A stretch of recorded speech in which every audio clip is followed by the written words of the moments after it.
Ce char est originaire des études clandestines qui ont été entreprises et poursuivies sous l'occupation allemande pour la fabrication d'un char de bataille.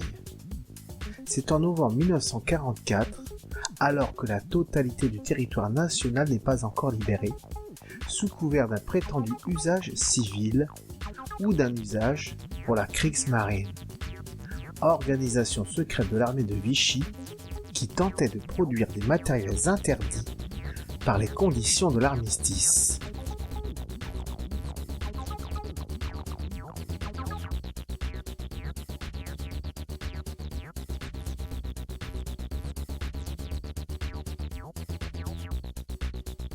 Le but de ces diverses initiatives était d'arriver pour mettre au point un char de combat de 30 tonnes, armé d'un canon de 75 mm. Une commande de char est lancée, armé de ce fameux canon de 75 mm SA-32 et d'un poids total de 35 tonnes, et ayant une protection équivalente à celle du char Sherman. Ce nouveau char, dit de transition, doit être mis en production sans délai, sans expérimentation ni prototype.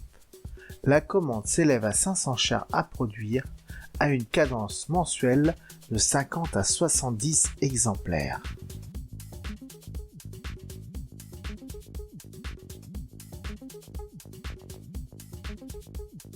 Les ingénieurs français tenus à l'écart des évolutions techniques réalisées pendant le conflit sont invités à produire dans l'urgence et devront se baser sur les éléments à leur disposition.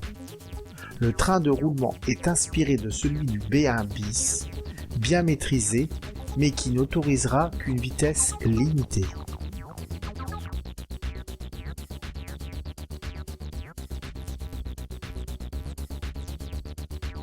Comme les ingénieurs français se sont trouvés plutôt isolés du reste du monde, ils ont basé leurs réflexions sur ce qu'ils connaissaient, à savoir principalement ce fameux char B1, G1 et FCM F1.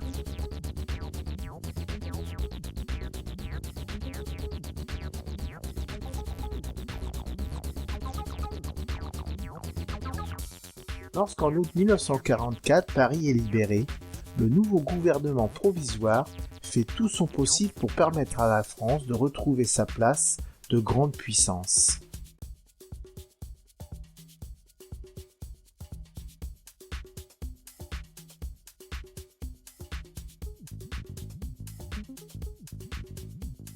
La motorisation fut pensée tout d'abord sur la base d'un Talbot de 450 chevaux ou d'un Panhard de 400 chevaux. Le développement fut très lent, du fait du manque de ressources et d'infrastructures dans la région parisienne, suite aux destructions lors du bombardement. Il était même compliqué de trouver du papier ou du matériel à dessin.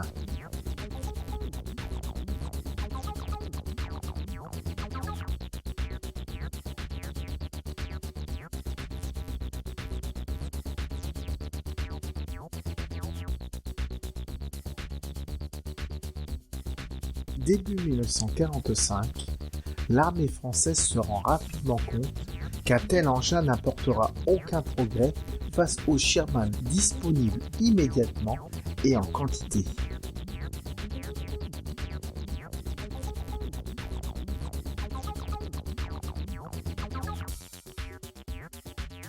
Son blindage incliné de 120 mm, ce qui fit passer son poids théorique de 43 tonnes, qu'il avait déjà atteinte en étude à 48 tonnes, et le canon le plus puissant dont puissent alors disposer les Alliés, ce qui signifiait malheureusement soit un M1 de 76 mm américain, soit un 17 livres britannique.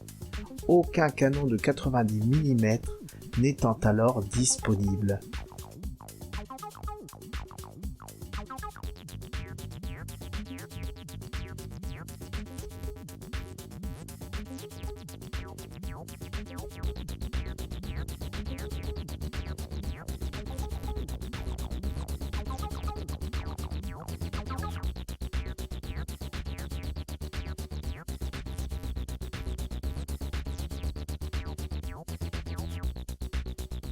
En mars 1946, le premier prototype arrive au banc d'essai.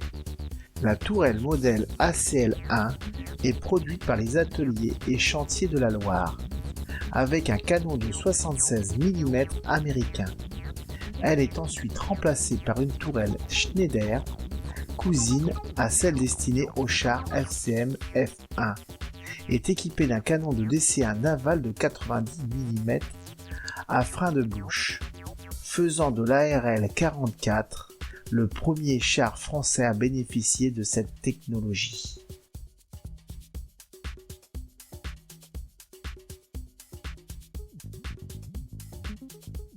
Les essais au pas de tir débutent le 27 juin 1947 et prouvent une meilleure précision que les canons KWK-42 du Panther allemand, pris comme témoin lors des essais. À cause majoritairement de ce changement tardif d'armement principal, la conception de la tourelle prend du retard. Ce n'est qu'en 1949 qu'on en arrive à adapter les tourelles sur les caisses.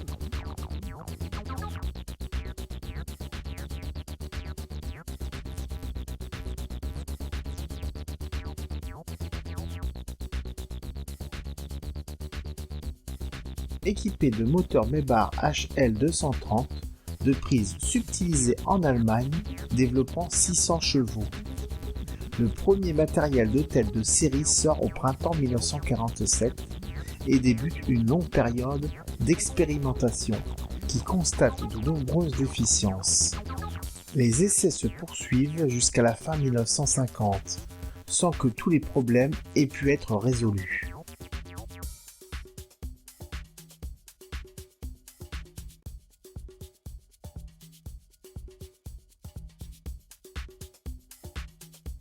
Les premiers chars sont réceptionnés avec difficulté à partir de janvier 1951. Le matériel n'est toujours pas au point. 10 chars participent au défilé du 14 juillet de la même année.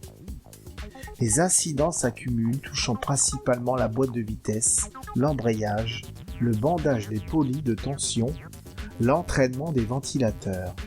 Le verrouillage de culasse n'est pas au point, le tir est interdit.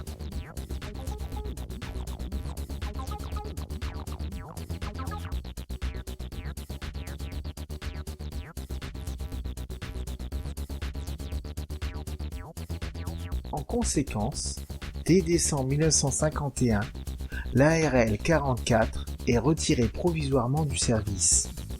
Les coûts et délais qu'entraîneraient les améliorations nécessaires amènent finalement à l'abandon du char en 1952.